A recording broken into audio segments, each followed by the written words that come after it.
Assalamualaikum warahmatullahi wabarakatuh. Perkenalkan, nama saya Triwahyuni dengan NPM 1903030020. Kelas A, Prodi Akuntansi Syariah. Di sini saya akan menjelaskan tentang akuntansi sektor publik terhadap akuntansi untuk LSM atau Lembaga Swadaya Masyarakat. Poin pertama yang saya ingin jelaskan yaitu tinjauan pustaka. Pengertian organisasi sektor publik. Menurut Nordiawan tahun 2006 menggambarkan organisasi sektor publik sebagai berikut. Organisasi sektor publik merupakan sebuah entitas ekonomi yang memiliki keunikan sendiri. Disebut sebagai entitas ekonomi karena memiliki sumber daya ekonomi yang cukup tinggi, bahkan bisa dikatakan sangat besar. Organisasi sektor publik juga melakukan transaksi ekonomi dan keuangan, tetapi berbeda dengan entitas ekonomi yang lain, khususnya perusahaan komersial yang mencari laba. Sumber daya ekonomi organisasi sektor publik tidak untuk tujuan mencari laba atau nirlaba. Yang selanjutnya yaitu pengertian organisasi nirlaba. Organisasi nirlaba adalah organisasi yang tidak bertujuan memupuk keuntungan dengan menawarkan resolusi bahwa itikat atau tujuan organisasi yang bersangkutan bukan untuk mencari laba. Jadi organisasi nirlaba itu sendiri bukan organisasi yang semata-mata hanya mencari laba. Seluruh kegiatannya tidak ditujukan untuk mengumpulkan laba, namun dalam perjalanannya organisasi nirlaba ternyata secara legal bernasib keuangan yang baik, yakni dapat mengalami surplus karena aliran kas masuk melebihi aliran kas keluar. Selanjutnya yaitu pengertian lembaga swadaya masyarakat atau yang biasa kita sebut dengan LSM. Menurut Bastian memberikan penjelasan bahwa pengertian umum dari istilah LSM atau NGO sama dengan pengertian lembaga umum, sukarela, PVOS atau Private Voluntary Organization atau ORNOP, organisasi non-pemerintah, yang berasal dari terminologi PBB yaitu NGO atau Non-Government Organization. Bank Dunia dalam mendefinisikan NGO atau LSM sebagai organisasi swasta yang kegiatannya ditujukan untuk membebaskan penderitaan, memajukan kepentingan kaum miskin, melindungi lingkungan, menyediakan pelayanan dasar masyarakat, atau menangani pengembangan masyarakat itu sendiri. Selanjutnya yaitu pengertian akuntansi keuangan. Akuntansi didefinisikan oleh American Accounting Association tahun 1996, yaitu akuntansi adalah proses pengidentifikasian, pengukuran, pencatatan, dan pelaporan transaksi ekonomi dari suatu organisasi yang dijadikan sebagai informasi dalam rangkaian pengambilan keputusan ekonomi oleh pihak-pihak yang memerlukan. Pengertian ini juga dapat melingkupi penganalisisan atas laporan yang dihasilkan oleh akuntansi tersebut.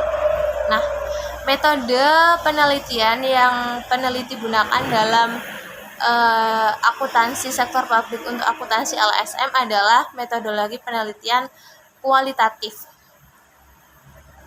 Penelitian kualitatif itu sendiri adalah jenis penelitian yang temuan-temuannya tidak diperoleh melalui prosedur statis atau bentuk hitungan lainnya, dan berusaha memahami dan menafsirkan makna suatu peristiwa interaksi tingkah laku manusia dalam situasi tertentu menurut perspektif peneliti sendiri.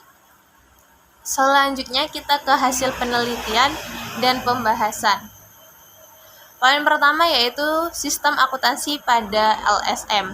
Nah, di sini yang kita akan bahas terlebih dahulu yaitu tentang PSAK nomor 4 tentang standar akuntansi untuk entitas nirlaba. Nah, dasar tuntutan akuntabilitas pertanggungjawaban keuangan terhadap skala pertanggungjawaban skala aktivitas organisasi LSM itu sendiri yaitu PSAK nomor 45. Yaitu mengenai laporan-pelaporan keuangan organisasi nirlaba.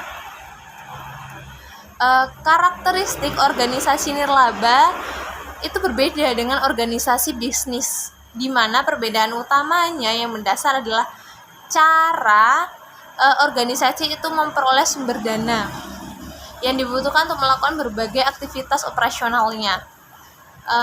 Untuk memperoleh sumber dana dari lembaga donor dan para penyumbang lainnya. Jadi dalam organisasi nirlaba itu sendiri, transaksi yang jarang atau tidak akan pernah terjadi dalam organisasi bisnis manapun akan muncul. Namun dalam praktek organisasi nirlaba berbagai bentuk sulit dibedakan dengan organisasi bisnis pada umumnya. Jadi biasanya organisasi atau nirlaba itu sendiri untuk memperoleh kas atau untuk melakukan segala aktivitas operasionalnya itu mereka mendapatkan dari donor, ya, maksudnya bukan penyalur donornya. Jadi ada donor atau lembaga donor atau penyumbang untuk berbagai segala aktivitas yang dilakukan oleh organisasi nirlaba itu sendiri. Selanjutnya yaitu metode pencatatan akrual. Nah, laporan keuangan LSM juga memainkan peran prediktif dan prospektif yang menyediakan informasi yang berguna dalam memprediksi banyaknya sumber daya yang disyaratkan untuk operasi berkelanjutan, sumber daya yang dapat dihasilkan oleh operasi berkelanjutan dan risiko berasosiasi serta ketidakpastian.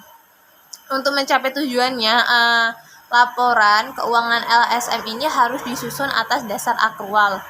Dengan dasar ini, pengaruh transaksi dan peristiwa lain diakui pada saat terjadinya dan bukan pada saat kas atau setara kas diterima atau dibayar, serta dicatat dalam catatan akuntansi serta dilaporkan dalam laporan keuangan periode bersangkutan.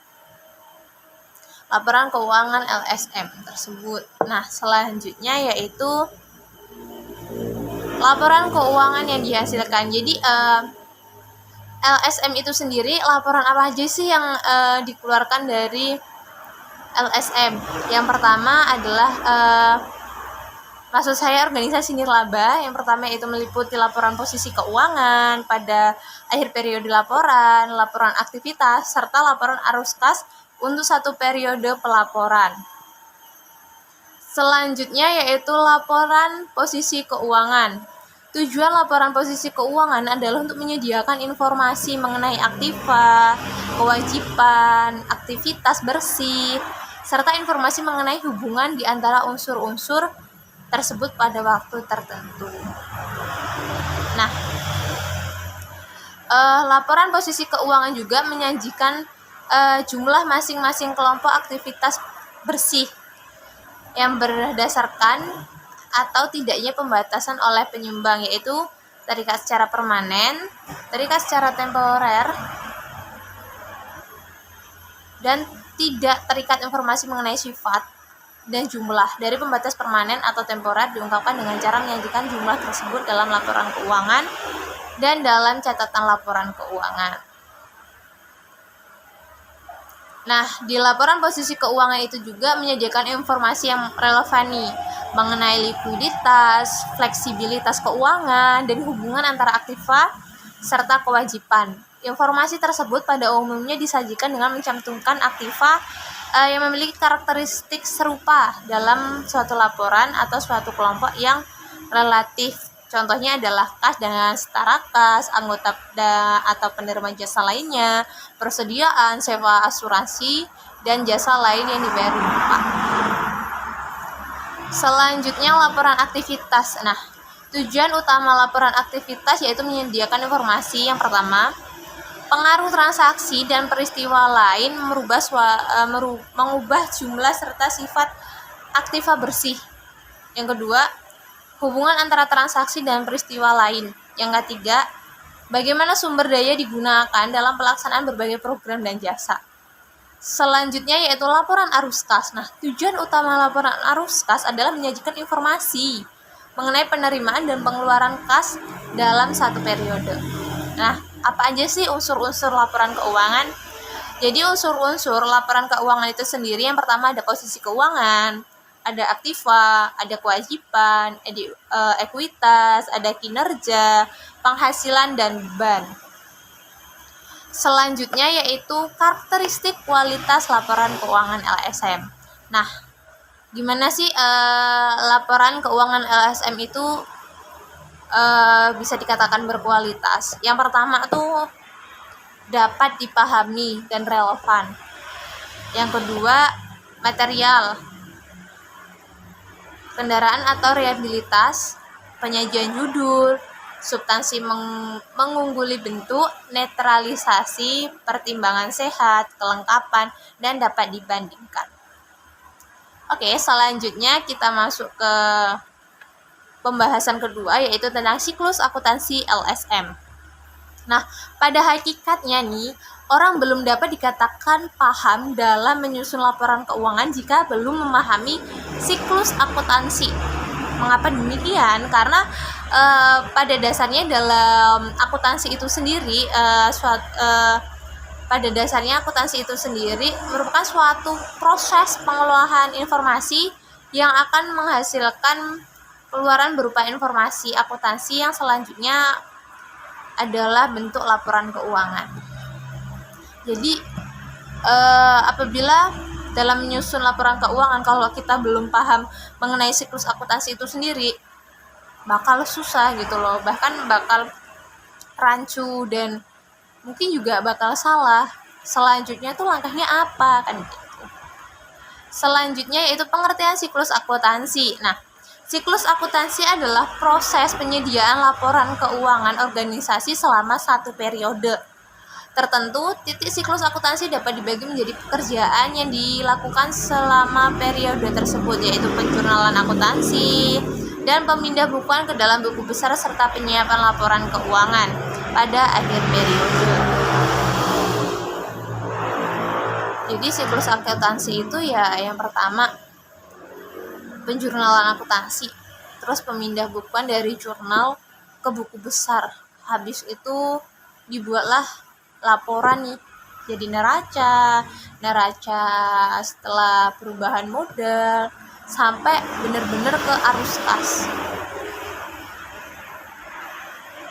Selanjutnya siklus akuntansi itu bisa kita lihat di contoh sini. Nah, alur siklus akuntansi.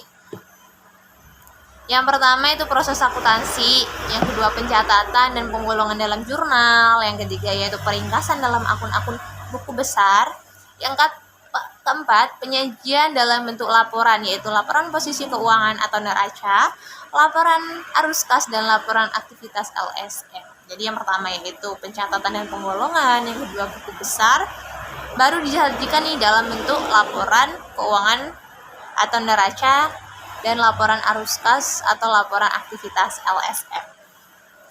Yang selanjutnya yaitu siklus akuntansi biaya LSM atau lembaga swadaya masyarakat. Nah, siklus akuntansi biaya LSM sangat mempengaruhi oleh siklus kegiatan LSM. Di mana siklus kegiatan LSM itu sendiri dimulai dengan pembelian barang atau peralatan dan jasa. Berdasarkan kegiatan program yang dititik, tujuan akuntansi biaya adalah untuk menyajikan nih informasi biaya yang telah digunakan untuk membeli barang atau peralatan serta pelaksanaan program LSM tersebut. Jadi siklus akuntansi itu kaitannya erat sama dengan akuntansi biaya dalam LSM, karena saat kita ingin melakukan suatu kegiatan, otomatis kita akan mengeluarkan biaya. Nah, disitulah gunanya akuntansi biaya dan dikaitkan dengan siklus akuntansi LSM tadi. Selanjutnya yaitu klarifikasi biaya LSM. Nah, proses dan sistematika akuntansi biaya dapat dipecahkan melalui tahap berikut. Yang pertama, pemahaman mengenai pengertian biaya. Insya Allah ketika kita sudah paham nih mengenai apa sih itu pengertian biaya, kita bakal bisa nih nyusun kayak mana sih mengenai biaya LSM itu sendiri.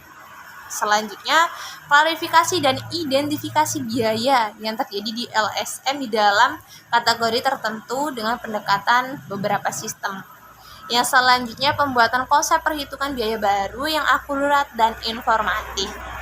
Yang keempat, pensimulasi aplikasi model perhitungan biaya.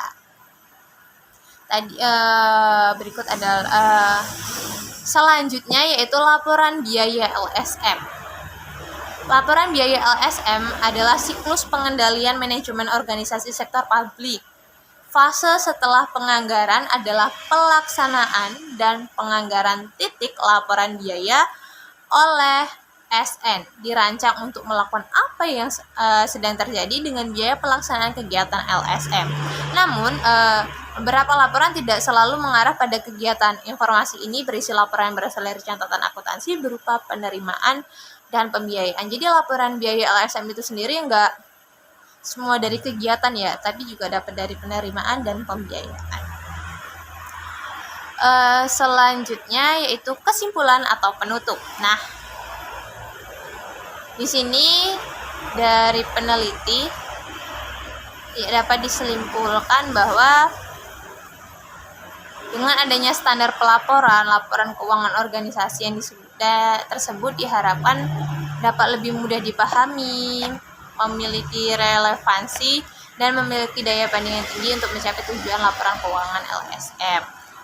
Harus disusun secara aktual dengan dasar ini pengaruh transaksi dan peristiwa lain diakui pada saat terjadinya pada pencatatan akuntansi yang dilaporkan pada laporan keuangan LSM.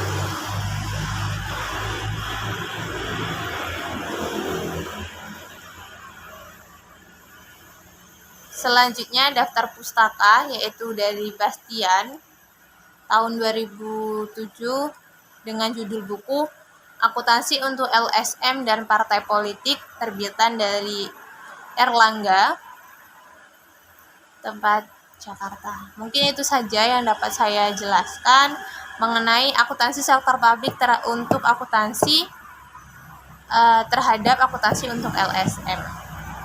Saya akhiri, wassalamualaikum warahmatullahi wabarakatuh.